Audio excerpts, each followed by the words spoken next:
My near-death experience occurred in the year 2017. My name is Brianna, so my near-death experience occurred at 2 a.m. on April 27, 2017. Not only was I ill, but I was also facing some serious worldwide challenges. It had been too much for me. I had already been dealing with a chronic disease for 16 years. Paranormal encounters had been ruining my life for the past 16 years, and I'd been medicating in various ways during that period. And so, at 2 a.m., I gave in completely. I shouted out to God, the only deity I knew of, I can't do this anymore. I gave it my all, my spirit, will, and entire being. Are you ready? Asked a strong, powerful voice. My prayers had been answered, I realized. My response was yes, I'm ready. So what are you getting ready for? Whatever it is, I am prepared. Suddenly, I felt 3 thumping strikes to my chest. My heart stopped pumping, and I felt disconnected from my body. Whatever your beliefs about the Creator, our origins, our Creator, or the universe are, I am immediately submerged in this black, velvety void teeming with love and energy, and I am in connection with them. Then, for a moment, I wonder, am I dead? The next thing I know, I'm walking through a breathtaking blue tunnel filled with ones and zeros. I'm being bombarded with data and binary code as I travel at the speed of light. I had a hunch that would be the code I required at some point in the future, but I couldn't pinpoint when that would be because I didn't know the time. Following that, I find myself in a room with white walls. Despite the lack of walls, floors, doors, and windows, I still refer to it as a room. This is the location then. On the other hand, I have this extraordinary master instructor. This master teacher reminds me of the great ones, including Krishna, Buddha, Muhammad, and Jesus. There's a pile of numbers right in front of me. In addition, I've come to realize that mathematics is the foundation of the universe. When I discover how much fun it is to enjoy constructing things, I take these figures and fling them around like a child. I also came to realize that mathematics, code, and programming are the foundations of the universe. Also, I'm not sure why that fascinated me, but it did. I find myself in a realm populated with sentient beings. I use the term beings rather than humans, since I'm not sure if they were or are still human. I had no remembrance of my previous life as an individual. However, I am not alone. Other spirits are present in this place, this dimension, right beside me, and they share all that happens to us. Some are slipping and falling from the beautiful snow-covered trees, sliding down the woods with these other animals.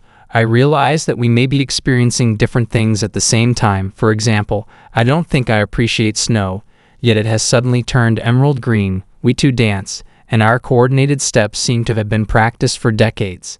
The silence was necessary. Everyone realized right away that they were all moving and talking together. It was amazing how you could hear without speaking and communicate without listening. It went beyond simple telepathy. When you think of telepathy, images of someone reading your thoughts, sending them back, and then reading them come to mind. However, because this occurred so quickly, the term telepathy does not adequately describe it. In addition, I once tried to learn to fly and failed miserably. I severed my arm after ramming it on a pole, but I am not in any discomfort. Oh, what's going to happen? Was all I could think to say, as I watch my arm regenerate in a world of codes, programs, and one-dimensional numbers. I am filled with awe, joy, and love. No one was angry, fearful, or in pain. It was simply a place to learn and experience. When I temporarily lost my arm, it wasn't terrifying. For a second, it was like, oh, that's interesting, but it was great to watch it develop again. My primary area of knowledge is in this domain. I can't tell you how much time I spent there since, as I already stated, there isn't time. This is in a different place, but it seemed like I was in a room with 7 powerful, gorgeous beings. I still have no idea who they are. To be honest, I have not heard anything similar. Even though I have some suspicions, I still don't know who these powerful beings were after 6.5 years. On the other hand, I can see the beautiful unrolled scroll and the wonderful floating golden script being spelled out right in front of me. Furthermore, I am aware that this is a massive and vital project. My pride restored at that point. As a result, I spent the entire time objectively experiencing my surroundings. In this final portion, which is likely to comprise the collective knowledge of the cosmos as a whole, my ego resurfaces and yells, "Ha, you're showing this to a human," at which point the scroll rolled up and I was abruptly returned to my corporeal form. After 8 minutes, I felt my heart rate rise once more. However, I felt a great disconnection from my corporeal form. I had no idea what had happened or where I'd gone. Only once I opened my eyes did I know for certain. I had to figure out how to get out of a casket that had been lowered into the ground. I was to be placed to rest. For the 16 or 17 years preceding my near-death experience, I had prepared myself for a tough life filled with chronic disease, grief, and paranormal craziness because I imagined it would last weeks or months. Why do we accept such horrible options? Because the main goal is to learn. Persons who have overcome enormous difficulty are inherently endowed with healing talents. The majority of soul contracts are formed by your own soul, although we occasionally travel with groups of souls and the people we will form contracts with. My mother and I have had this conversation since she suffered through a lot as a mother who was unable to alleviate her own child's pain, and she saw me suffer a lot as a child. We realized later that we were in this together. After all, we had signed the contract. In this situation, she would be my mother, ally, and fighter, whilst I would be the sick child. So, I made a deal with her to have this experience, and she made a deal with herself to do the same. Because of what occurred to me, she was going to have her own spiritual awakening and development. We came up with this deal together. Soul contracts are prevalent, and unfortunately, even abusive people have them. All of life's experiences, good and terrible, teach us something, and we usually share that lesson with someone else. It sounds bad when we say it like this, but that's the way it is. It is usually part of the strategy to remedy it, but we can definitely fix these problems in contracts. If you believe you need to terminate this agreement, you probably already have a plan in place to get out of these terms. For 20 years, I believed my sickness was incurable.